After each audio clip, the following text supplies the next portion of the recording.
जय श्री राधे कृष्णा दोस्तों। तो मित्रों, स्त्री की वो कौन सी 3 चीजें हैं जो हर पुरुष को अपनी पत्नी में जरूर देखनी चाहिए? क्योंकि अगर कोई पुरुष गलती से भी अपनी पत्नी की इन 3 चीजों को देख लेता है तो उस पुरुष के घर में कभी भी दरिद्रता नहीं आती है और उनके घर में धन की देवी माता लक्ष्मी हमेशा वास करने लगती हैं। और मित्रों, ऐसे घरों पर हमेशा धन की देवी माता लक्ष्मी अपनी कृपा सदा बनाए रहती हैं और दोस्तों, उनका घर हमेशा खुशियों से भी भरा रहता है।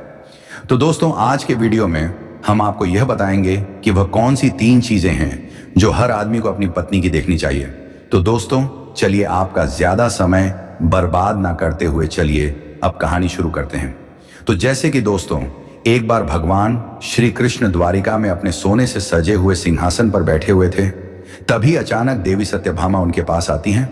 तब भगवान श्री कृष्ण जी उन्हें देखते हैं और अपने मन कह रहे हैं कि लगता है कि देवी सत्यभामा अपने मन में कुछ सोच रही हैं और बहुत चिंतित लग रही हैं।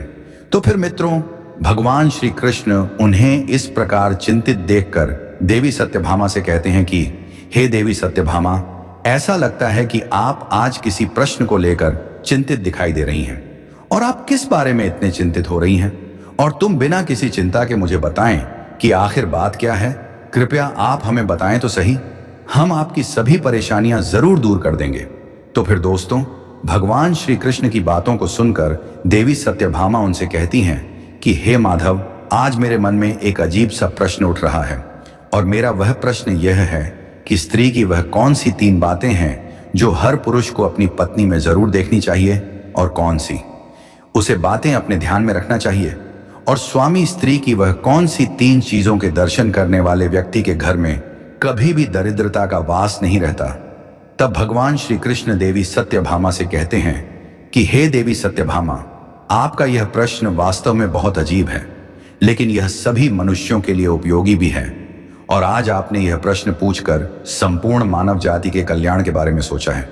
लेकिन इससे पहले कि मैं तुम्हारे प्रश्न का उत्तर दूं, मैं आपको एक बहुत ही महत्वपूर्ण कहानी सुनाना चाहता हूं, जिसे आपको शुरू से अंत तक पूरा सुनना पड़ेगा, क्योंकि आधा अधूरा ज्ञान हर इंसान के लिए बहुत ही हानिकारक होता है। तब देवी सत्यभामा भगवान श्री कृष्ण से कहती हैं कि हे प्रभु, मैं आपको विश्वास दिलाती हूं कि मैं इस कथा को शुरू से लेकर अंत तक अवश्य सुनूंगी और इस कथा को संपूर्ण ब्रह्मांड में प्रसिद्ध कर दूंगी। तो मित्रों, अब भगवान श्री कृष्ण देवी सत्यभामा से कहते हैं, हे देवी सत्यभामा, एक समय की बात है, एक नगर में एक किसान रहता था।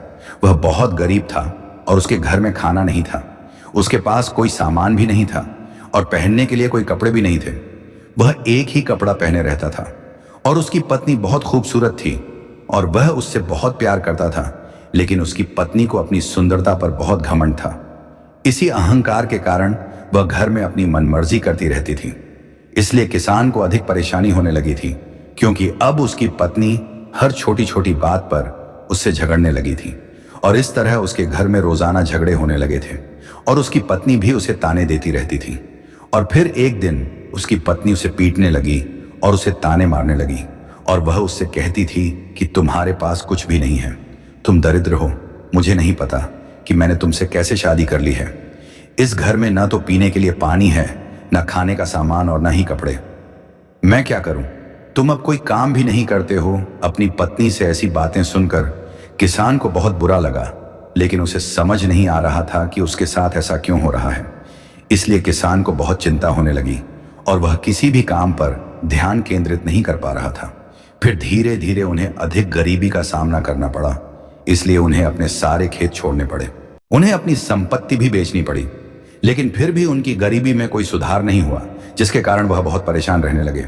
एक दिन किसान किसी काम से कहीं जा रहा था। तभी अचानक उसने देखा कि एक महात्मा जी उसकी कुटिया के पास बैठे हैं। किसान ध्यान में लीन है। तब किसान मन ही मन सोचने लगता है कि ये महात्मा तो मुझे कोई दिव्य पुरुष लगते हैं। मैं उनके पास क्यों ना जाऊं और देखूं कि क्या ये महात्मा मेरी समस्याओं से छुटकारा दिला सकते हैं। यह सोचकर किसान महात्मा के पास पहुंचता है और हाथ जोड़कर जोर जोर से रोने लगता है। कुछ देर बाद महात्मा अपनी आंखें खोलते हैं और देखते हैं कि उनके सामने एक युवक बैठा है जो बहुत जोर जोर से विलाप कर रहा है और विलाप करता ही जा रहा है। तब महात्मा किसान से कहते हैं, हे पुत्र, तुम कौन हो और विलाप क्यों कर रहे हो? महात्मा की बातें सुनकर किसान उनसे कहता है कि हे मुनिवर, मैं इस नगर का एक गरीब किसान हूं और मेरी पत्नी मुझसे झगड़ा करती है और मुझे ताने देती है, इसलिए मैं विलाप कर रहा हूं। वह मुझसे पूछती रहती है कि तुम्हारे पास क्या है, तुम गरीब हो, इस घर में खाने पहनने को कुछ नहीं है। मुझे नहीं पता कि मैंने किससे शादी कर ली है। मेरी पत्नी मुझे रोज इसी तरह ताने देती रहती है, लेकिन मैं बहुत काम करता हूं। मैं बड़ी मुश्किल से थोड़ा सा पैसा ही कमा पाता हूं, जिससे मैं अपने परिवार का भरण पोषण करता हूं। वह किसान आगे कहता है, हे मुनिवर, आप मुझे वह उपाय बताएं जिसे करने के बाद मेरी पत्नी मुझसे झगड़ा नहीं करेगी और मैं जल्द ही अमीर बन जाऊंगा। यह सुनकर महात्मा जी ने उससे कहा, बेटा, सबसे पहले विलाप करना बंद करो। मैं आपको 3 ऐसी बातें बताने जा रहा हूं जो हर पुरुष को अपनी पत्नी में जरूर देखनी चाहिए, और अगर कोई पुरुष अपनी पत्नी में ये 3 चीजें देख लेता है तो वह पुरुष जल्द ही शादी कर लेगा। इंसान को अमीर बनने से भगवान भी नहीं रोक सकता। उन महात्मा जी की बातें सुनकर किसान ने उनसे कहा, हे मुनिवर, बिना देर किए मुझे वो 3 बातें बताएं जिनका हर पुरुष को अपनी पत्नी को ध्यान रखना चाहिए। मैं उन 3 बातों से वाकिफ हूं। मुझे इसके बारे में जानने की बहुत उत्सुकता हो रही है। तब महात्मा जी उस किसान से कहते हैं, हे पुत्र, इतनी जिज्ञासा अच्छी नहीं है। एक आदमी को हमेशा धैर्य रखना चाहिए, इसलिए मैं आपको वो 3 चीजें बताता हूं जो हर आदमी को अपनी पत्नी में जरूर तलाशनी चाहिए। लेकिन मैं आपको एक बहुत ही महत्वपूर्ण कहानी के माध्यम से उन 3 चीजों के बारे में बताने जा रहा हूं। इसलिए आपको मुझसे एक वादा करना होगा कि आप जब तक मैं इसे नहीं सुनाऊंगा तब तक यह कहानी सुननी पड़ेगी। उन महात्मा जी की बातें सुनकर किसान उनसे कहता है, हे मुनिवर, मैं आपको विश्वास दिलाता हूं कि मैं इस कहानी को शुरू से अंत तक जरूर पूरा करूंगा। मित्रों, अब मैं सुनूंगा भगवान श्री कृष्ण देवी सत्यभामा से कहते हैं, हे देवी सत्यभामा। महात्मा जी उस किसान से कहते हैं, हे पुत्र, एक शहर में एक व्यापारी रहता था। वह उस शहर का सबसे बड़ा व्यापारी था। वह व्यापारी और उसका पत्नी का आपस में बहुत गहरा रिश्ता था। दोनों में बहुत प्यार था। वे दोनों एक दूसरे से बहुत प्यार करते थे और उनके घर में कभी कोई लड़ाई झगड़ा नहीं होता था।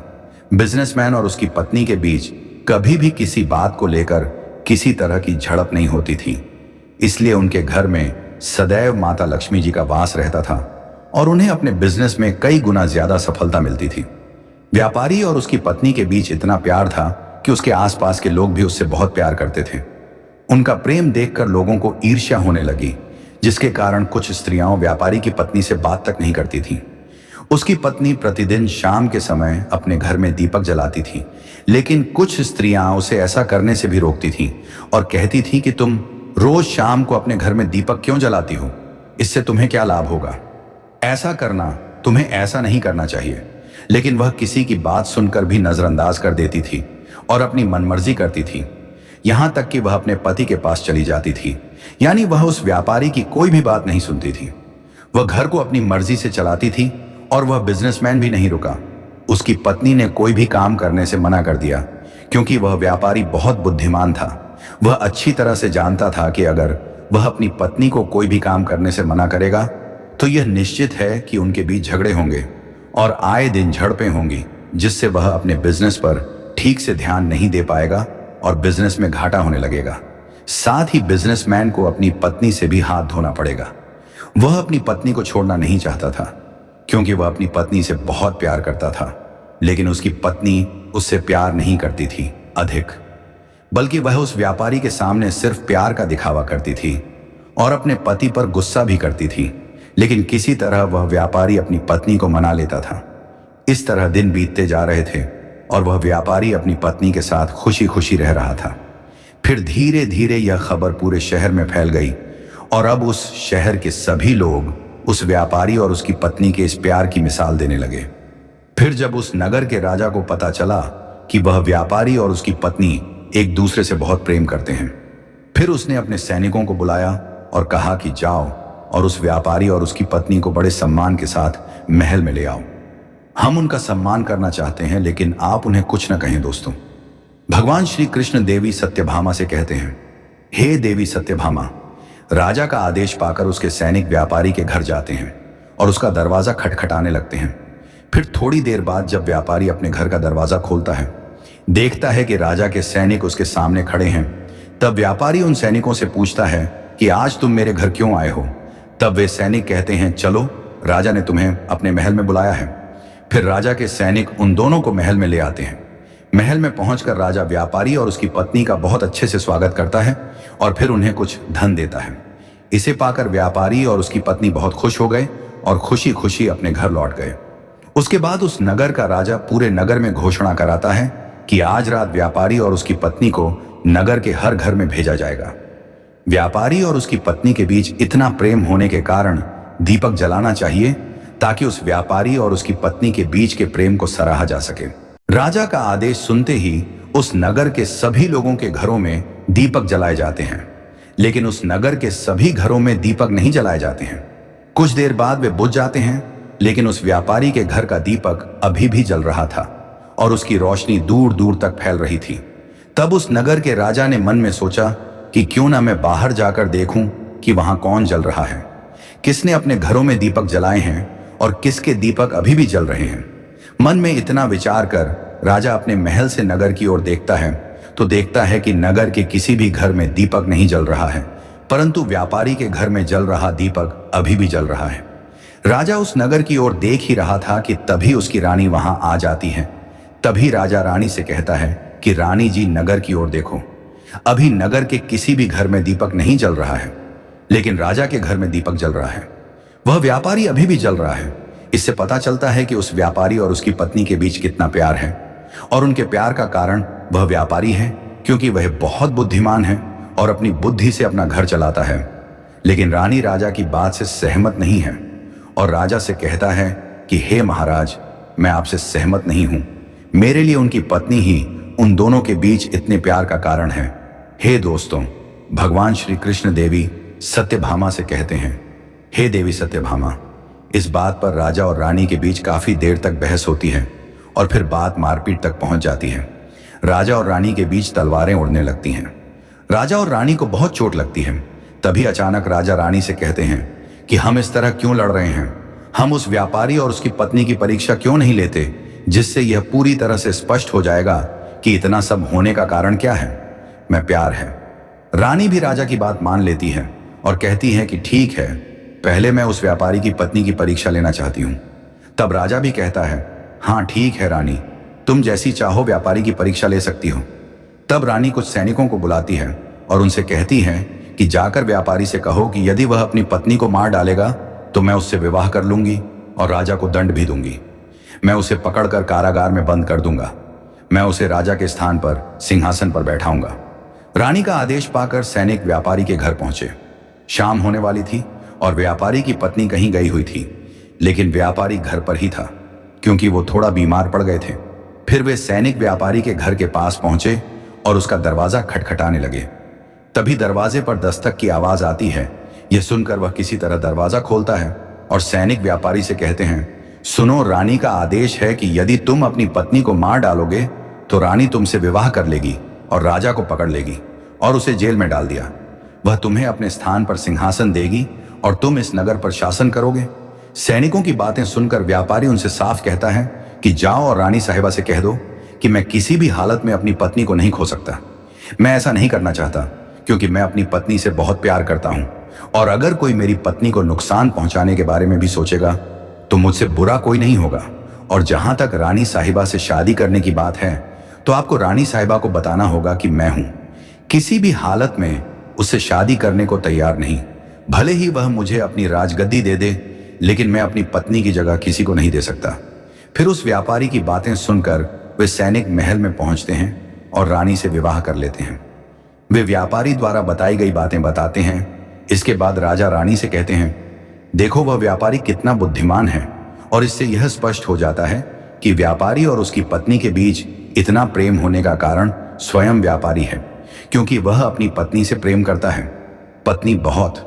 राजा की बातें सुनकर रानी राजा से कहती है, आप ऐसा कैसे कह सकते हैं? आपने अब तक कुछ नहीं कहा। व्यापारी की पत्नी का अभी तक परीक्षण नहीं किया गया है। तब राजा कहता है, ठीक है, मैं तुम्हारे मन की संतुष्टि के लिए अपनी पत्नी की परीक्षा लूंगा। तब राजा कुछ सैनिकों को बुलाता है और उनसे कहता है कि जाओ और इस नगर में प्रवेश करो। उस धनी व्यापारी की पत्नी से कहो कि यदि वह अपने पति की हत्या कर दे तो मैं उसे अपनी रानी मान लूंगा और सदैव अपनी पत्नी बनाकर रखूंगा। दोस्तों, भगवान श्री कृष्ण देवी सत्यभामा से कहते हैं, हे देवी सत्यभामा।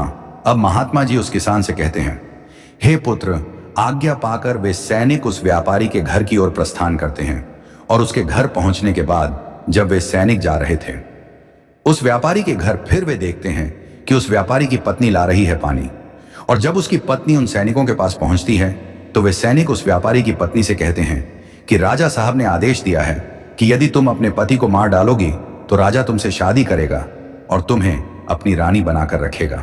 राजा के सैनिकों की बातें सुनकर व्यापारी की पत्नी मन में सोचने लगती है कि यदि राजा मुझसे विवाह करने को तैयार है तो बहुत अच्छा है, मैं अपने पति को मार डालूंगी। ये मन में सोचकर वह उन सैनिकों से कहती है कि ठीक है, मैं अपने पति को मारने के लिए पूरी तरह से तैयार हूं। तब वे सैनिक उससे कहते हैं कि लेकिन राजा को कैसे पता चलेगा कि तुमने अपने पति को मार डाला है?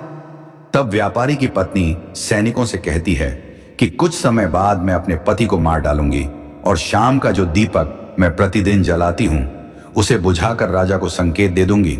व्यापारी की पत्नी की बातें सुनकर राजा के सैनिक महल में पहुंचते हैं और वहां पहुंचकर राजा से कहते हैं, हे राजन, व्यापारी की पत्नी अपने पति को मारने के लिए तैयार है। जब रानी ने यह सुना तो यह सुनकर रानी स्त्रियों से घृणा करने लगी।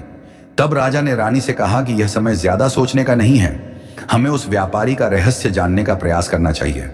हमें अपनी जान बचाने के बारे में सोचना चाहिए क्योंकि उसकी पत्नी बहुत क्रूर है, वह अपने पति को जरूर मार डालेगी। आज हमारी वजह से उस बिजनेसमैन की जान खतरे में है। तब राजा तुरंत उन सैनिकों से कहते हैं कि जल्दी जाओ और उसे बचा लो। व्यापारी की पत्नी से कहो कि वह व्यापारी को न मारे। राजा का आदेश पाते ही सैनिक व्यापारी के घर पहुंचे और देखा कि व्यापारी की पत्नी ने अपने पति को दिन दहाड़े मार डाला है। वे सैनिक व्यापारी की पत्नी को डांटते हुए कहते हैं कि तुमने तो हमसे कहा था कि तुम व्यापारी को शाम को मार डालोगे, लेकिन तुमने उसे दिन में क्यों मारा? राजा के उन सैनिकों की बात सुनकर व्यापारी की पत्नी उनसे कहती है कि मुझे अपने पति को मारना था और मैं उन्हें बहुत पहले ही मारना चाहती थी, लेकिन मुझे उचित मौका नहीं मिला, इसलिए मैं अपने पति को कभी नहीं मार सकती और मैंने सोच लिया कि मैं उन्हें मार दूंगी। दिन में मेरे पति को, शाम को दीपक को मार डालो। व्यापारी की पत्नी आगे कहती है, सैनिकों, मैंने अपने पति को मार डाला है, क्या राजा अब मुझे अपनी रानी बनाएगा? तब उन सैनिकों ने कहा, यह तो आप ही हैं, जाकर राजा से पूछो। तब व्यापारी की पत्नी और सैनिक महल में पहुंचते हैं और राजा को सारी बात बताते हैं। यह सुनकर राजा बहुत क्रोधित हो जाता है और व्यापारी की पत्नी को कारागार में डाल देता है। मित्रों, प्रभु श्री कृष्ण देवी सत्यभामा से कहते हैं, हे देवी सत्यभामा। महात्मा जी उस किसान से कहते हैं, हे पुत्र, आओ, अब मैं तुम्हें वो 3 बातें बताता हूं जो हर पुरुष को अपनी पत्नी में अवश्य देखनी चाहिए और उसके बाद उसका ध्यान रखना चाहिए। उसका कभी कोई झगड़ा नहीं होता। तो सबसे पहले उसे यह देखना चाहिए कि उसकी पत्नी कहाँ आ जा रही है, किससे मिल रही है और किससे बात कर रही है। उसके घर में कलह होती है और उसका अपनी पत्नी पर नियंत्रण भी होता है। दूसरी बात जो हर पुरुष को अपनी पत्नी का ध्यान रखना चाहिए वह है उसकी वाणी कैसी है और वह अपने पति की बात सुनती है या नहीं, वह उसका सम्मान करती है या नहीं, यह बात भी महत्वपूर्ण है। हर आदमी के लिए एक आदमी को अपनी पत्नी की देखभाल करनी चाहिए। तीसरी बात यह है कि प्रत्येक पुरुष को अपनी पत्नी के आचरण पर अवश्य ध्यान देना चाहिए। जो भी पुरुष अपनी पत्नी के आचरण का ध्यान रखता है और अपनी पत्नी को वश में रखता है, उस घर में कभी झगड़े नहीं होते हैं। लेकिन यदि कोई भी पुरुष घर को अपनी मर्जी से नहीं चलाता है और अपने पत्नियों की बात नहीं मानता है तो उसकी भी हालत खराब हो जाती है, उस बिजनेसमैन की तरह बन जाता है। मित्रों, भगवान श्री कृष्ण देवी सत्यभामा से कहते हैं, हे देवी सत्यभामा, अब आपको आपके सभी प्रश्नों का उत्तर मिल गया है। वह वहां गए होंगे। तभी देवी सत्यभामा भगवान श्री कृष्ण से कहती हैं, हे प्रभु, आज आपने मुझे बहुत महत्वपूर्ण ज्ञान दिया है। मैं आपको विश्वास दिलाती हूं कि मैं इस ज्ञान को पूरे ब्रह्मांड में जरूर फैलाऊंगी। तो दोस्तों, आपको यह कहानी कैसी लगी मुझे कमेंट करके जरूर बताएं। और दोस्तों, अगर आप सभी ने अभी तक हमारे चैनल को सब्सक्राइब नहीं किया है तो ऐसी ज्ञानवर्धक कहानियों के लिए आप सभी हमारे चैनल को सब्सक्राइब जरूर कर लें। साथ ही कमेंट बॉक्स में जय श्री राधे कृष्णा लिखना न भूलें और हमारे इस वीडियो को एक लाइक जरूर कर दें। और दोस्तों, आप सभी नोटिफिकेशन बेल आइकन ऑल पे जरूर प्रेस कर दें ताकि आपको सभी वीडियो को आप सबसे पहले देखें। तो दोस्तों तब तक लिए धन्यवाद। मिलते हैं इसी तरह की अगली नई कहानी की वीडियो में।